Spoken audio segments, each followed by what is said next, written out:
Hello. Hi. This is Bethany C. Meyers. Hey, y'all. My name is Nico Tortorella. Welcome to Full of Shift. This is Full of Shift, where shift gets real. This is the shifty shift. It's our second episode, babe. This is our second episode. We're doing the things. I know. I'm both excited and nervous to tell this story. I can't believe we're doing this. This is the story that we have never told of how we got pregnant with Kilmer Dove. Yeah, there's been like a big piece of the story that's been missing publicly from the ways that we've talked about this, and we figured, you know what? It's fucking time to just let it all out. Your southern country accent is actually just making fun of me slightly. No, it's not, babe. Yeah, I don't think you ever had it until you met me. Babe, I love you. Babe. Hey, do you want to give a little warning for this episode at all? Not even just a warning. I just want to share that in this episode, we do talk about our infertility journey.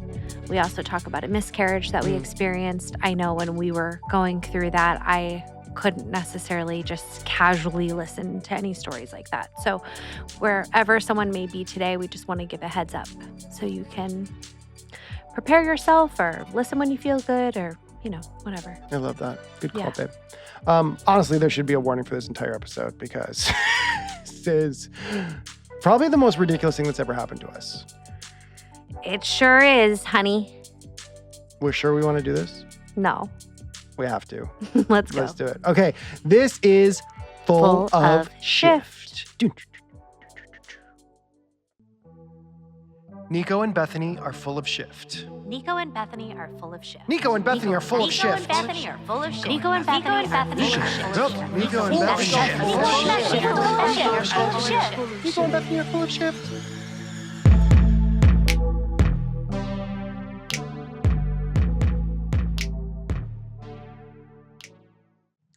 And we're back, ladies and gentlemen, and anyone who thinks they're somewhere in between, we validate you. Okay, this is Full of Shift. My name is Nico Tortorella. Bethany C. Meyers. And we are back with episode numero dos. Yes. The first episode was like a little more serious. We had to unpack some shit. We right? had to. It was like, it was the elephant in the room. That was my elephant. I know it was Bethany your elephant. fucking loved saying elephant in the room. I I've don't probably- love I saying probably heard it like 40 times in the That's last not week. True. Yeah, no, it's just like the elephant in the room. I don't say that. We had to get through that conversation. Do how Kilmer does elephant. That was really good. She just goes,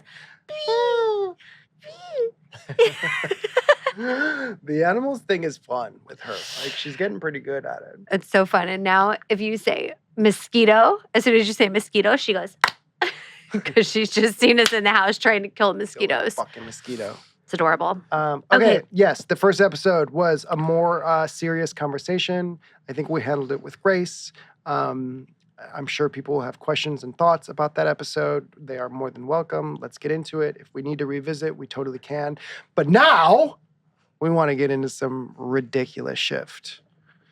This episode is both serious and fun. This episode is ridiculous. It's truly the wildest shift we've ever fucking gone through as a couple. Maybe. Do you think it's the number one? I mean, yeah. It's in the top 5. Top 2.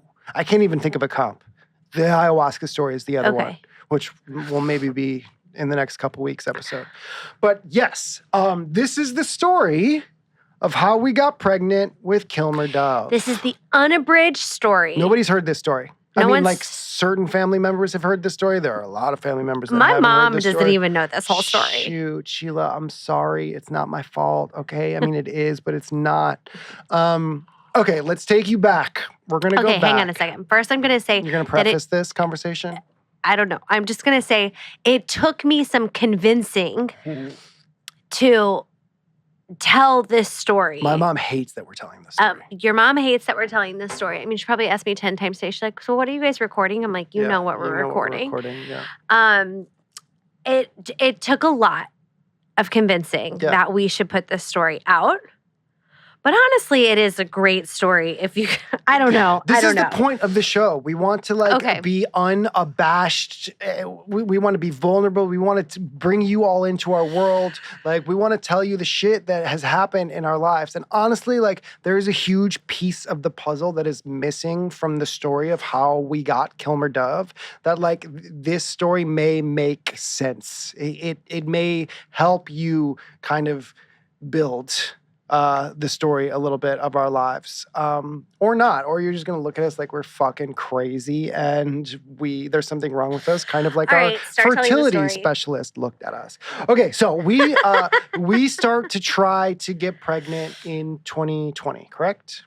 Yes. What month was it? The end of 2020. End of 2020. We made the decision. Toward the end. It's go time, right? We had plenty of time on our hands, as everyone did at that time. Mm-hmm. And like I said in last week's episode, like the second we thought we were going to make the decision to try to get pregnant, we were convinced it was going to happen immediately. And unfortunately and fortunately in some ways, it didn't. Like every single month we were tracking your cycle, we were like having sex at what we thought were the opportune times. And every month we would pee on a stick, or you would pee on a stick, and while I held it sometimes and got some pee on my hands. And we were not pregnant. And it fucking sucks. It was really hard. It was very, very confusing. Yeah. I had always been really in touch with my womb and with my cycle. That Right. was like a big And just your body in general. I mean, it's of your me. work. My body, yeah. I never took birth control. I had period journals for years, when each cycle was, when each feeling, each cramp, cervical mucus, the whole thing. Like, I felt really in touch with that. And I also felt so sure that we were meant to have children together, Yep. which we were, and I do. But when it didn't happen on the first one, I was extremely disheartened. When it didn't happen, in The 10th one. yeah. And Yeah. then, I mean, however, it was almost 2 years of us trying to get pregnant before we had a successful pregnancy that went all the way through. So it was confusing, to say the least. What was the hardest part for you in that first year? I felt so betrayed by my own intuition. Intuitively, I always felt like I was gonna be like super, super fertile. And when that wasn't the case, I was like, how do I trust my intuition anymore if it's lying to me this big? And that was really confusing. And I think what I've learned is that sometimes it's just not as straightforward as we think it will be. Right, yeah. The hardest part for me was just watching you go through it. Yeah. I think in so many ways, like I was the one that really had to hold down the fort in our house emotionally, and keep the faith, right? Like I knew we were going to get pregnant. There was no question in my mind. It was just a matter of when, not how, and I wasn't able to really like go through my feelings really. Like my job was to like hold space for you and hold you up. And I mean, it was a beautiful job to have. I'm not talking down on it at all. But watching you go through the letdowns every month was really hard. It was really hard. Especially at a time when like the outside world didn't exist, like we were living in our little bubble in our house upstate. The world was falling apart. We didn't really have a bird's eye view. Or I guess we did have a bird's eye view. We were like up on our mountain looking down at it all. So like it was just us in the house. Right. For a part of it anyway. Yeah. We started gardening a bunch at that time, right? Wasn't that? Yeah, gardening was super therapeutic. Yeah. It was a way to mother something without being able to mother. It was a way to watch something grow. Mm-hmm. Oh man, the amount that my thighs are sticking to the chair. Oh, baby, I love sticky thigh. There's not much more I love in this world than a sticky, icky thigh. If you cannot see the visual, if you're not watching the video of this podcast, Mama's I am very pregnant right Mama's now. very pregnant. With number 2. How blessed. Which is a funny story that we'll get to at the end of this episode too. So we started trying It wasn't happening right away. That was quite confusing. When we got to 6 months of trying, this was a really big point for me. It's like really stands out in my memory because our 6th month of trying was also my 35th birthday. Mm.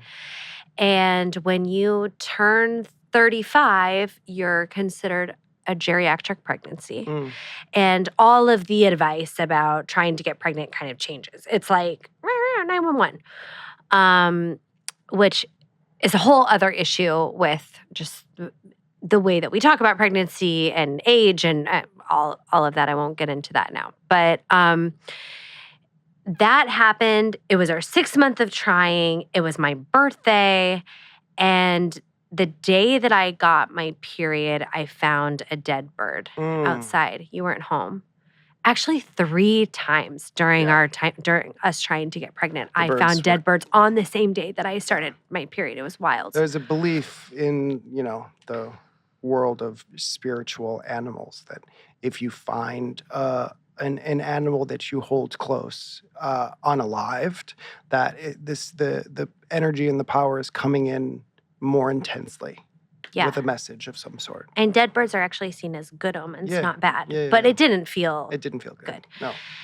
And I just remember being home alone and starting my period and seeing this dead bird. And I just cried one of my deepest cries. It felt like my dad dying cry, And it was so so many people would be like, you've only been trying for 6 months. Like in the scheme of things, that's actually not that long, but it felt like forever. And I felt like my tears were tears for the future. And, we still had a year and a half post that before we did get pregnant with a lot of hurt along the way. And it felt like those tears, now looking back, were almost a knowing of what was to come. And it was at that time that we decided to start. We actually started before the fertility clinic seeing the midwife, to go a little bit more of a natural route. I never wanted to be at a fertility clinic. I'm not like a big medicine girl. I never really have been. I'm just like very, very sensitive to medicine. I usually take like children's dose of a cough syrup if I have to, kind of thing. So we started seeing a midwife first to get our blood drawn, to get everything tested, to test AMH levels. And we couldn't find anything. Right. Nothing came up. There was nothing wrong with either one of us. Like my sperm count was through the roof. No, there was like nothing to point to on your side of things that could potentially lead to a theory that we were not getting pregnant. Right, we were checking for PCOS. That didn't show up. Tons of tests. Yes. Which was also like. Thank God there was nothing really wrong, but it was also very frustrating that we couldn't come up with some sort of solution. Well, it felt equally relieving and frustrating. Right. And a lot of people, I think, in the fertility world who can't find answers feel this way, where you want to be able to point at something so you can focus in and try to fix that piece. Yeah. And we couldn't find the thing, Yeah. I do just want to say, a little interjection here. If you are listening to this week's episode and you are currently trying to get pregnant and having a harder time, we see you. Oh man, I see you. Oh, we are with you. We know that it fucking sucks until one day it doesn't. Yeah. And hopefully you can get a piece of this that brings some healing your way. And some of what you're going to hear this week is going to be hard. And that's it. I just wanted to say we see you and we're with you, and we no two stories are the same, and we hope you don't have to experience what we fucking experienced. So, at what point did we leave the midwife and start going to the fertility specialist? I think we went to the fertility specialist. Well, it was like a 4-month wait to get in. Right. I believe we got in around October of 21. 21. Yeah. Yeah. Yeah. I had somebody in my life who used this fertility clinic to get pregnant after a long time of trying, and we kind of got the connect to him through her.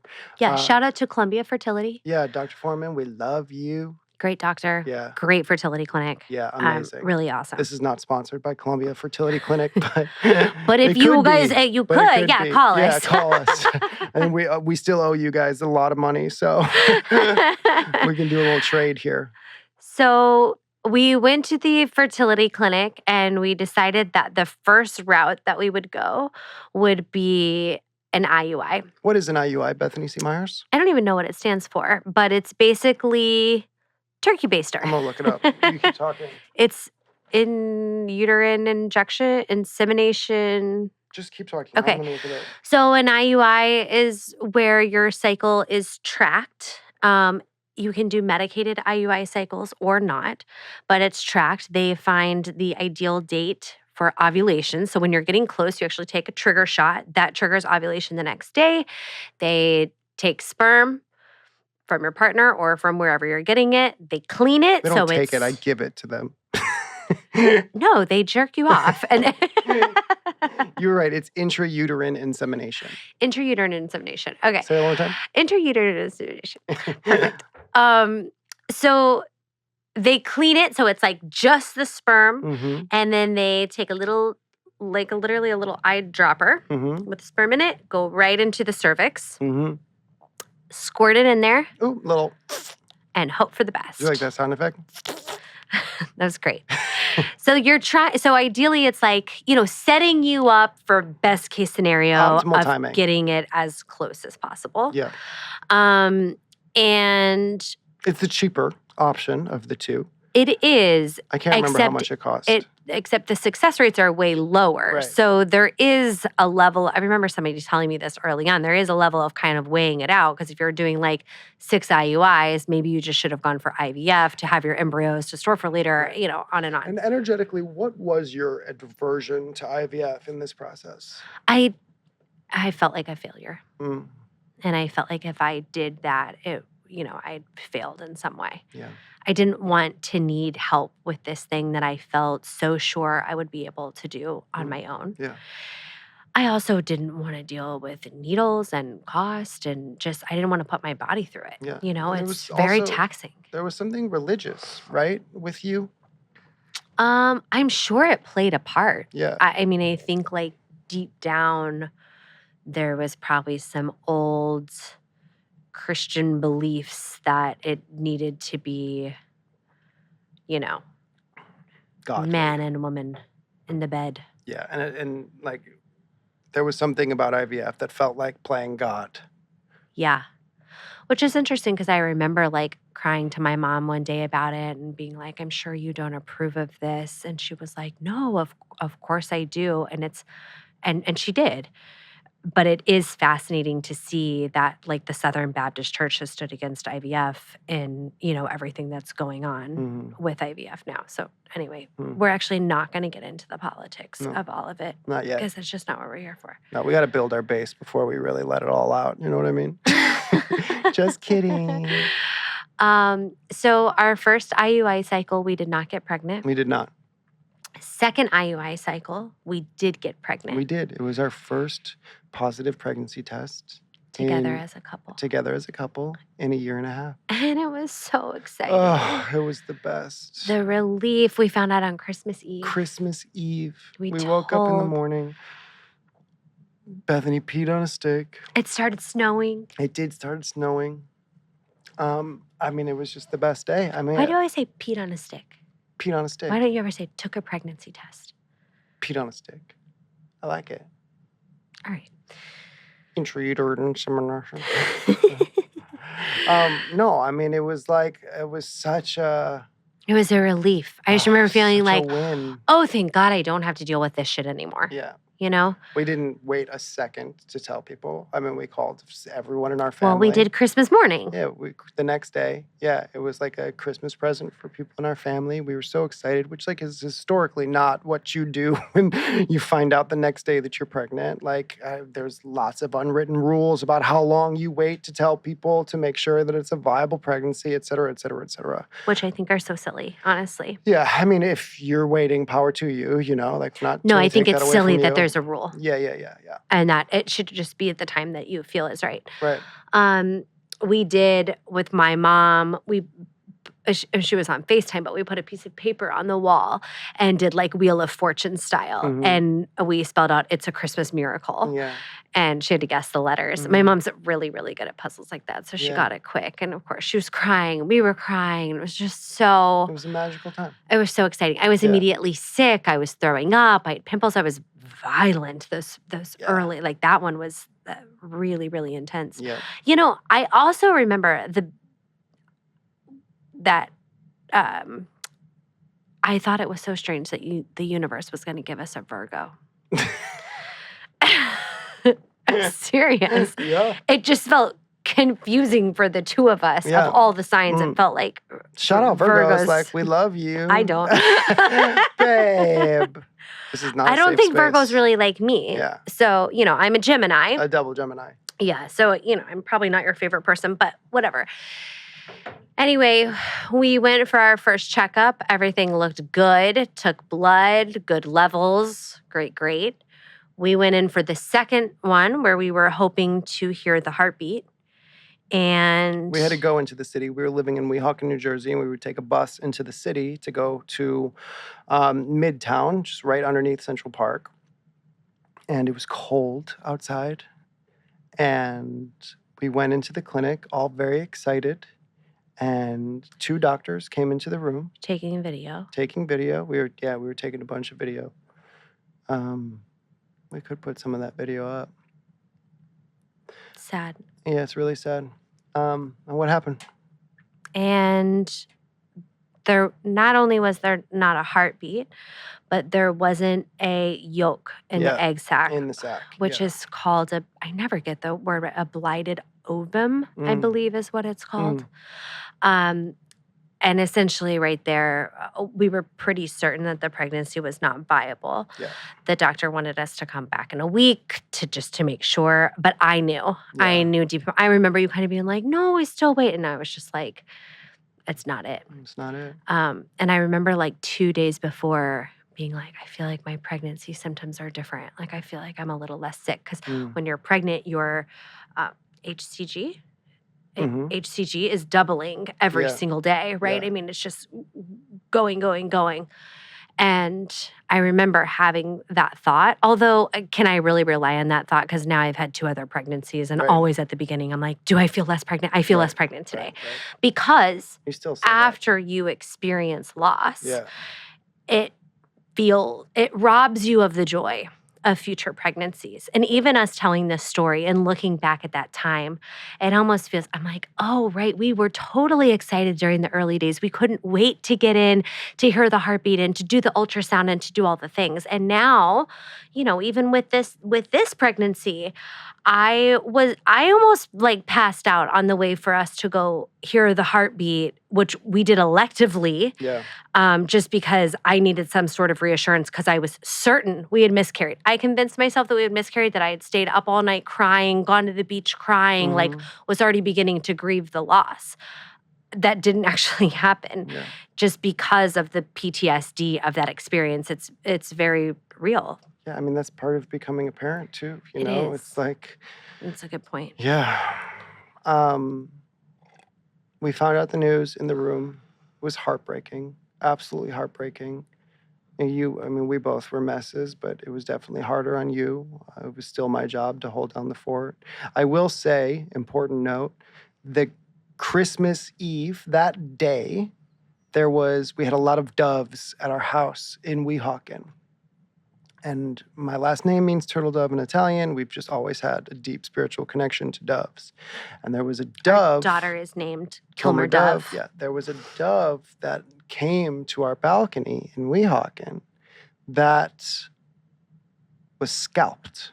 It looked like she had run into a window or something. There was a lot of weird animal shit. Do you remember that deer that came up? You weren't there, and the whole bottom of its belly, like it had been like mangled. Like the skin was hanging off completely. Like I had a lot of weird animal stuff, but this dove, it was after we found out we miscarried. Oh, it was after we found out we miscarried. Yeah. We named her Olive. Like straight up, her like entire top of her head, like you could see her scalp, right? I actually think she came when I was early pregnant with Kilmer because I was freaking out because a mangled bird came and I said, this is a sign. Really? Yeah. Yeah, because I was like, this Oh is yeah, a that makes sign. sense. Yeah, We're going to yeah, lose yeah. the baby. It was right when we found out we were pregnant with Right. Kilmer. That's right. That's That right. bird came. Yeah.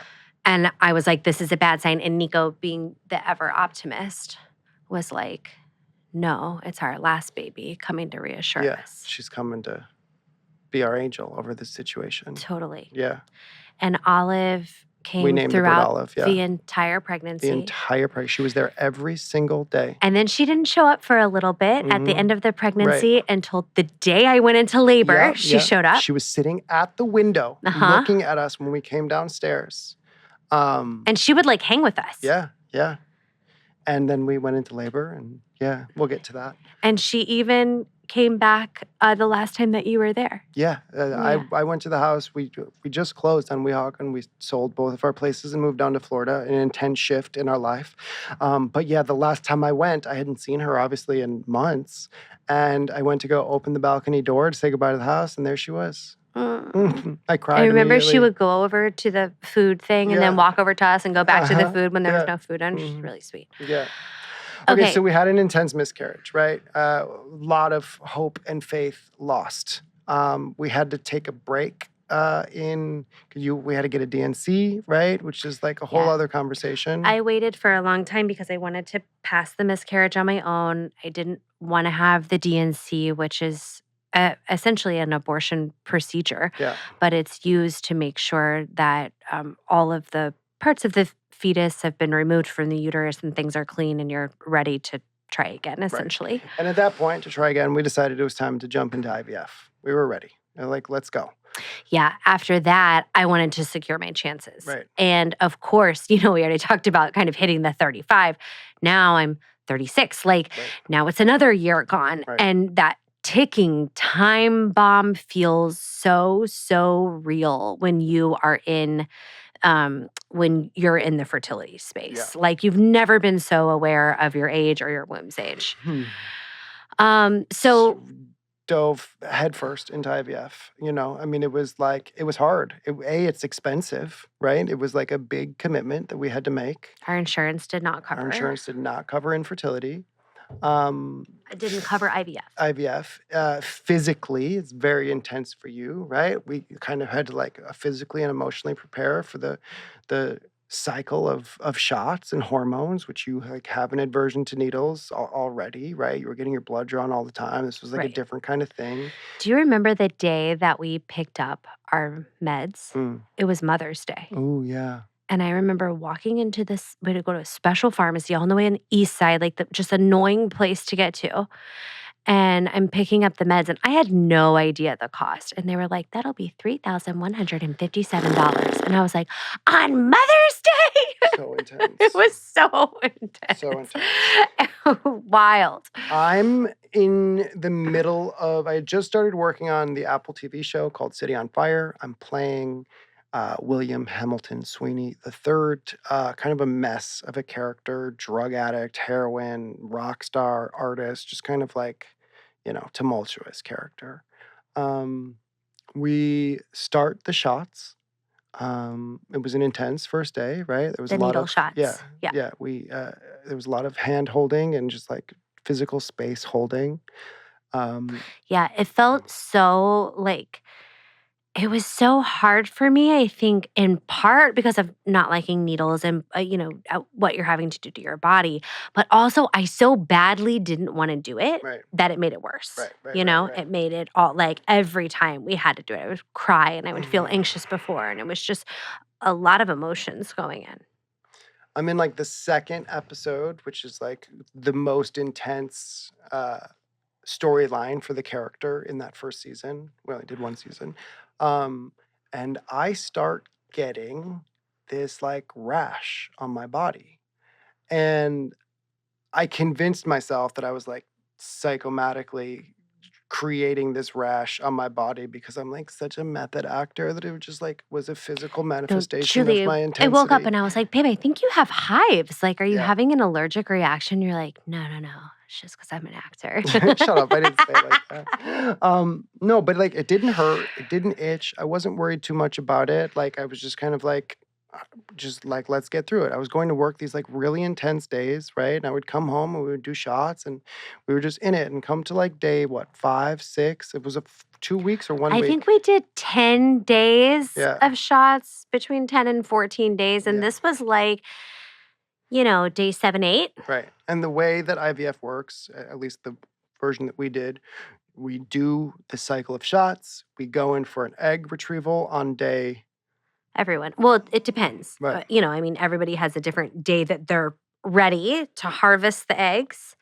And then there's some different ways that you can go. But our plan was to harvest the eggs. Inseminate on the day. Inseminate on the day. So it's, very timed. Nico would come, they would say, hey, it's go time. You come in, they clean the sperm. They jerk me off. Right, exactly, of course. No, everyone knows that part. They don't do that. Sorry, Colombia. They make the embryos, freeze the embryos. Right. And part of the benefit of doing that, and what a lot of people don't know, is there is a more viable chance of survival if you freeze embryos over freezing eggs solo, because it's a unit, Yeah. So that was what our plan, That's what the plan was. Okay. Day 7, I go to work and the rash is getting progressively worse and I get a fever. Okay. Now we are still in the middle of COVID protocol on the Hollywood sets, right? Like just work in general totally shifted post-COVID. We have doctors on set all the time. We're getting tested. There's an entire department, a COVID team, right? People were coming to my house to test me weekly. It's just intense, right? And like any sign of any sort of sickness or disease was like code red. I'm at work. I get a fever.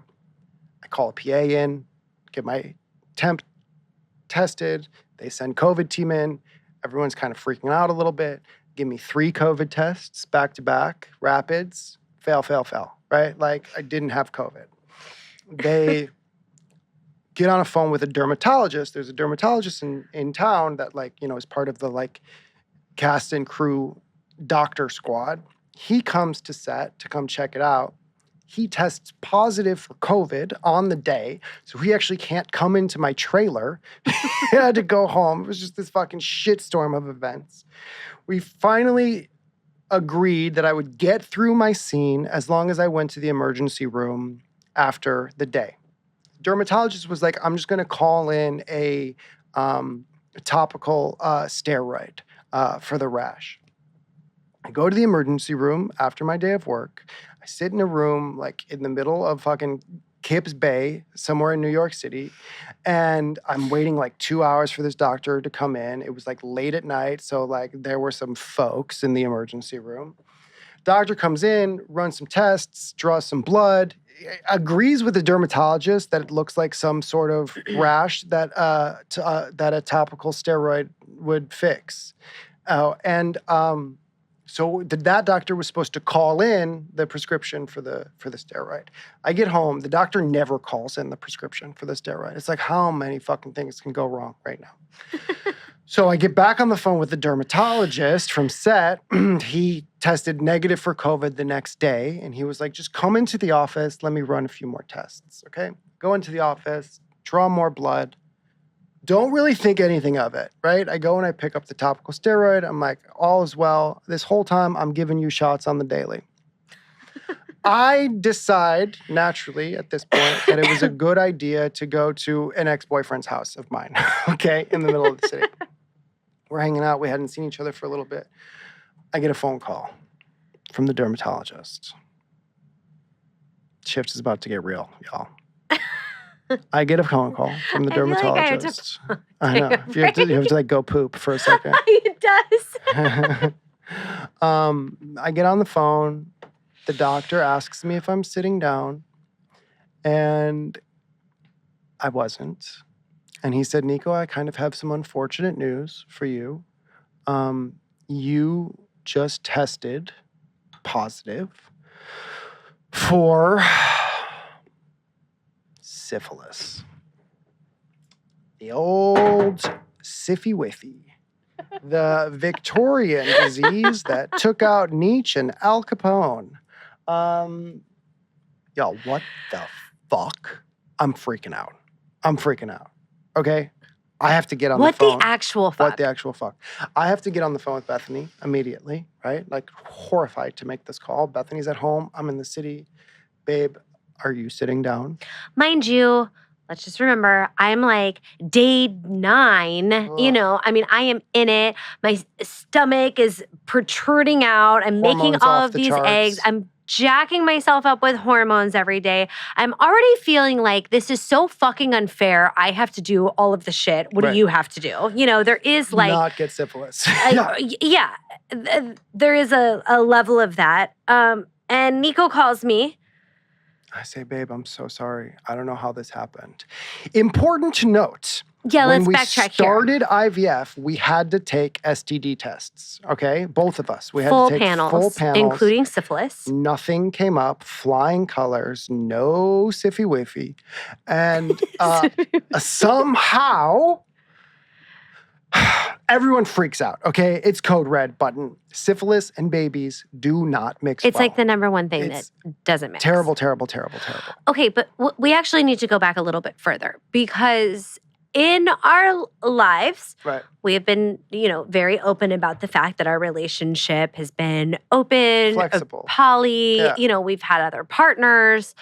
However, we hadn't had any other partners. In the last 2 years, since the top of COVID, neither one of us had slept with anybody else. Exactly. Okay? There was not a way for Nico to have this. At any other point, I would have been like, oh, yeah, maybe it was this person or this person. Right. But like, for real, nobody.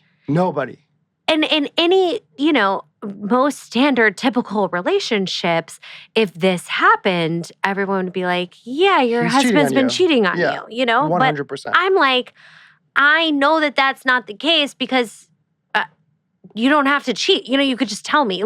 But they're very, there for sure was a point where you were like, are you doing, did you do something that I don't know about? Of course. I mean, Yeah. I even remember being like, I really need you to think about it. Yeah. Is there something that we're missing here? And for those of you who are maybe saying syphilis can live dormant and then can show up later, we did consider that when we talked to a million different doctors. We straight up got 3 different infectious disease specialists around the country involved in this case, because then we had to call our fertility doctor and give him this very unfortunate news, which was just fucking comical at this point. I mean, we're 25K deep. We're days away from egg retrieval, and us fucking idiots are calling our doctors and be like, yeah, Nico got syphilis, so what do we do? This doctor was dumbfounded. Absolutely. He was like, I got to call you back. No, truly, he was like, yeah, I'm going to need a minute to process this information. And I need to call some people because I don't even know, where we stand. Does Bethany have it? Right. That was the biggest fear, was that Bethany was also going to test positive. Are the eggs okay? Right. There was a lot of different factors to now think about. Thankfully, Bethany tested negative immediately. Exactly. You got tested. Yes. I still did get treatment. Modern medicine can be wonderful. Syphilis can be cured pretty immediately with a penicillin shot. I got one in the ass. If you've never had a penicillin shot, for those of you fortunate enough to not have had syphilis and the penicillin shots, they're awful. You got one just as a preventative. Yes, I had to go and get it as well after the egg retrieval. After the egg retrieval, yes. And I will never forget that nurse being like, it's so funny, I've never had to give this shot to a woman before. I was like, yeah. Syphilis okay. is a sexist disease. It is. It's not. But she was sexist about it. Truly, one of the most mortifying, couple weeks of our lives. Then we had to go into the fertility clinic, right? And hang on. So basically what the doctor did know was that we were going to have to put a pause in our IVF. Yeah. So essentially we were going to do the egg retrieval. I'll tell it. Yes, okay. Okay, so so we were going to do the egg retrieval. We were now going to freeze the eggs get penicillin shots, wait until Nico was 100% clear. Then we could use the sperm. It was going to be about 2 months. And then we could use the sperm to create our embryos. And then we could go into working for a transfer of the embryos. So now the timeline, which was already long, was even longer. Ugh. And if you have ever been in an infertility struggle, a timeline, anything, like every single month is just like, are you kidding me? Every day, yeah. Every day it's like, and now we have to add on more time. I was furious. I was livid. I was so mad at the situation, at how this could possibly happen. It was just like an are you kidding me kind of moment. Yeah. And we were also having to communicate this to a doctor who I just felt, what do I always say? The sheep's wool was pulled over my eyes. Why do I always say that? It's okay. What's the saying? The elephant in the room. No. It's like, no, my husband wasn't cheating on me, Right. I promise. You had to go convince this doctor that I wasn't cheating on you. And he was sending me emails on the side being like, hey, Nico, like, you can tell me, like, it would just be a lot more helpful if we knew what was going on. Right. Which, like, I was like, Doc, just Google us. Like, if there was ever a relationship, I know this sounds so crazy, but if there was ever a relationship where, like, this would be, like, clear, open information to be had, like, it's ours. But there was no info, which actually like made it even more confusing. It kind of goes back to like not being able to find a reason why we couldn't get pregnant. Like now there is a reason, but we didn't know how it happened. And like long story short, like there is a very, very, very slim chance that you can get syphilis from kissing if both people have an open wound in their mouth of some sort. What? No, go ahead. Yeah. Yeah. What? I would know. I felt like you jumped ahead, but yeah. Oh, yeah. But basically, we came to like a version of conclusion because of the work that I had been doing over the years. And like, it could have been years prior that like potentially there was No, it couldn't have been years prior. We talked. I'm just trying to protect my work in a little bit and saying that. Okay. All right, sure. We were able to pin down a bit of a timeline with a doctor. And he was like, it is very rare, but if there's a laceration on the throat and you're kissing, syphilis can be transmitted. I mean, I was convinced I got syphilis from like the sidewalk in New York City. Yeah, Nico's like, there was a scene I was in Tompkins Square Park and I was like being chased by the cops and like my face was shoved down to the sidewalk. I was like, oh yeah, I got that Tompkins syphilis. Like for sure, 100%. That's how I got syphilis. And I'm talking with the infectious disease doctor. He was like, no, that's not how absolutely this goes.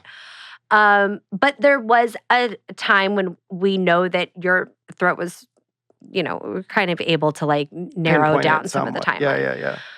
Which at least brought a little bit of comfort in that sense. I mean, I remember going in for the egg retrieval and, the doctors are like so clinical. Right. And for an egg retrieval, you do go under.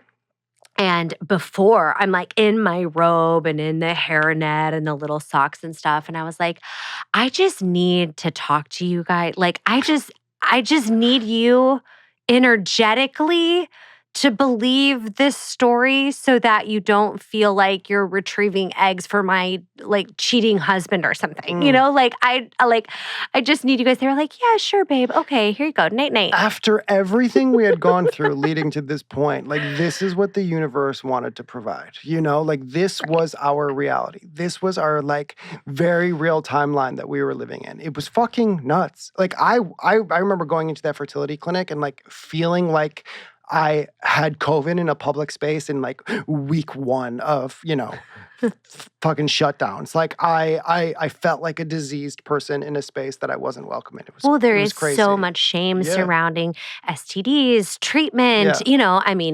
queerness. Like, I mean, there's so many layers. Right. It was awful. To that. It was absolutely awful. It really was. We did the retrieval. We got how many We eggs? got 12. 12 eggs. Yeah. And we had to wait. We had to hit the pause button, obviously, before I could, give a sample to use to create embryos. Right. So, wait, can I also just say, when we have told this story in the past about us getting pregnant, right. It's always publicly. So, then we had a hiccup. Yeah, a hiccup. I always call this a hiccup. Then we had a hiccup in our IVF, and we had to pause. And which is it's so funny because it's like not a hiccup. So we had to pause, and we got pregnant. Fucking A. I mean, for the first time in 2 years, and like our sex had changed in those 2 months too. Like, there was like some fear around sex early on afterwards because like, it was just like an intense traumatic experience we just came out of. But then something wound up happening where we just like totally released and like got kind of crazy and freaky and started having like sex again like we were 18, 19 years old. And like in that 2-month break, I was working in deep Long Island and we stayed at the Ohika Castle and we had this just like weekend of sexcapades and just like we just started having fun again. Sex like very much so became a job over the last 2 years. There's something that happens when you start having sex to like create life that like it just becomes something else, right? It's like laborious and timed. Yeah, and like the worst possible things could have happened. We had a miscarriage, we got syphilis, and now we're just like, let's just go for it. Right. Well, I'm going to counter that a little bit because yes and no. Anytime we tell this story, not really the syphilis part, but anytime we tell the story that we were in the process of IVF, we had a hiccup, we had to pause, and we got pregnant on our own, everybody's like, that's always how it happens. It's once you stop trying that you get pregnant. And I am so here to stamp out that narrative because while, yes, maybe we were enjoying or like being more free with sex during that time, it was still like I was still taking an ovulation test every morning. Right. The castle was like a weird place to stay, which is such a strange sentence. Yeah. But I was driving back and forth every other day so that we could have sex. And then I didn't want to stay there by myself while you were shooting all day. Yeah. So I would drive an hour and a half back home. Like it was still laborious. We were still trying. Yeah. We were still in it. And I was still, and then I had this, trying to see the silver lining where I was like, ooh, the best case scenario would be we get pregnant and then we still have our embryos that we can make and then we have more chances for more babies, which is exactly what happened. Which is crazy. I mean, crazy. And so I want to say lucky, but it was also just Kilmer, this is a tough thing to say because when you're in the fertility process and everybody's like, the timing will just work out and your baby comes to you. Like, I felt like that was a hard thing to hear. But now that we have Kilmer, like, I couldn't imagine her being born on a different day or being a different baby or coming at a different set time. Of circumstances. Or under a different set of circumstances. Like, it's so her personality to like wait 2 years, throw a big wrench in it and be like, surprise, now I'm ready to come out, I'm ready. Like she like made us go through some shit before, like we had to prepare for her, And like there's something about just infertility in general that, I mean, it's like terribly unfortunate. I kind of mentioned this earlier on. Like there is the silver lining in it is that like we got to experience together as a couple, like very intense times and emotions. And in so many ways that on top of the syphilis, like really like almost like made us go to school for parenting before we had our first kid. Yes. I think that when you have kids, you are taught a lot of lessons in surrender and, self-sacrifice. And you're either taught those lessons once the baby's here or you're taught them before. Right. And a lot of those lessons, not that we haven't learned any lessons since she was born, trust me, but a lot of those lessons were happening for us before she came. And in retrospect, it really served us in so many ways. Immediately, my grandma's name is Phyllis. And I immediately tried to make light of the situation and, maybe too immediately. Just bring some joy to our world. And I was like, oh, it's definitely my grandma coming in, making us go through some shit. But also we joke, like, if Kilmer starts acting up as a teenager or some shit, we'll be like, yep, that's syphilis right That's the there. syphilis. Oh, yeah, still a little piece of it. No, we're just kidding. We're just kidding. But holy shit, that was really intense. It was very intense. Yeah. And, just kind of going back to the universe and Kilmer picking her date that, just whatever, choosing the time when she wanted to be born. We got pregnant with her. We go for an ultrasound, which of course was so terrifying. We found out on the going 4th for of the July first that one. we were pregnant with her. We did. It was Christmas Eve that we found out with the other one. 4th of July, the other one. Mhm. Our kids are coming in. They want a party. Party babies. Yeah. And we go do the ultrasound and we send a picture to our cousin. Mm-hmm. And, well, your cousin. We're not related. But that's not weird. Just keep going. Anyway, we send a picture and she's like, oh my God, the due date, which we didn't even know that they'd, write the due date in the corner. The due date was 3/9. Mm-hmm. Our wedding anniversary, 3/9. Our lucky number. The reason we got married on that day Mhm. is because the lucky number is 3/9. Mm-hmm. Kilmer came when I was 39 weeks and 3 days pregnant. She was born at 9:39 p.m. 9:39 p.m. Crazy. I mean, it's just like one thing after another. Yeah. And that actually helped give me peace during that pregnancy, even though I was really anxious, especially for beyond the first trimester. But until I could really feel movement, I was super anxious. But it gave me so much peace because I would always be like, I wouldn't have, like, this baby wouldn't have chosen our wedding anniversary if they weren't going to come and see us. But it was still that's the gift. Like a very intense 9 months, right? There was like a lot of anxiety around it. And we had incredible midwives and a whole team of birth workers. And, our dream was to have a home birth. And we'll do a home birth episode in the next couple weeks for sure to kind of give you that whole story. But like all of that needed to happen for us to have our first daughter. And I know that story is fucking crazy and you probably will never hear another version of that ever again. And like when I stop to think about it and I hear myself say these things, like it really is so ludicrous that is a real part of our story and Kilmer's story for that matter. But like, like I said earlier, this is all part of what this show is. This is full of shift. Like we want to bring y'all into our world. And even some of the wild shit, like we're not proud of this story. We are not getting anything by letting people know what we experienced. Well, now we're far enough out that there can be comedy to it. Yeah. Just because we're far enough removed. Mm-hmm. In it was not funny for a long time. Let me put it that way. It's still not funny, right? It's ridiculous. It's ridiculous. Yeah. It's absolutely ridiculous. Siffy Wiffy. You know what I didn't really think about, the though? Siffmeister. Thank goodness we weren't getting pregnant before. Yeah. Why have I never considered that piece? Yeah. Maybe that's why we weren't. I don't think the whole time, but the miscarriage was probably quite important. Yeah. Wow. Dang. Yeah. Okay, there's more to unpack here. And like I said, we're going to get into the birth story. But let's play a game before we wrap up today's episode. What do you got? We need some game music? Game ideas.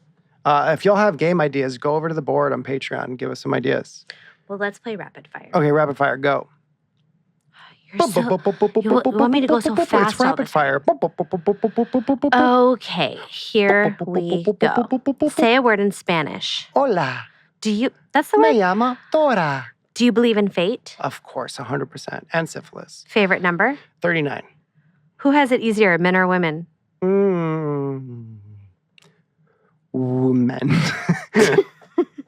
Wait, women? No, men. After that whole story? Men for sure. It's not even a question. Why can't we tickle ourselves? I feel like I can tickle myself. You can? Yeah. What's the best age? The one right here, right now with you, baby. Aw, that's sweet. Okay, cake or pie? Cake. My turn. Okay.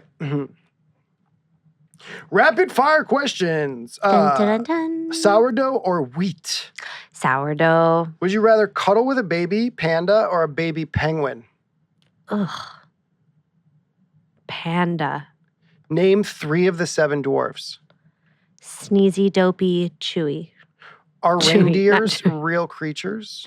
Are what? Did you just fucking say chewy? Yeah. Sneezy, dopey, and grumpy. Are reindeer real animals? Yeah, of course. Animal. Can you say good day, mate, in an Australian accent? No. Please. Good day. Please. No. Please. Accents aren't for me. Please. Good day, mate. Good day, mate. Good day, mate. Good day, mate. Make a high-pitched sound.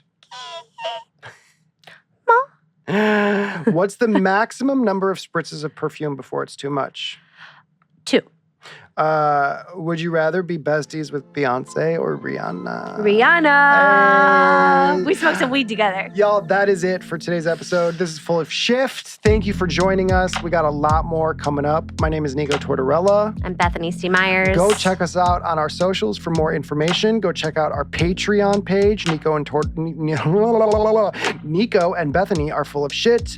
Go over to our community board, have conversations. Let's come up with more ideas. I think we're going to do a question episode coming up. So go over there, ask a bunch of questions so we can answer what all your burning desires may potentially be. And what do you got? That's it. You said it all, babe. The end. You love to ramble. Hey, I never knew you were a rambler until we did these things. I'm a rambler man. Getting shit done. I'm a rambler man. I was born a rambling man. You're going to have to literally peel me off this chair. I'm so stuck. I love you. Be safe out there. Shift happens. Shift happens. We'll see you next time.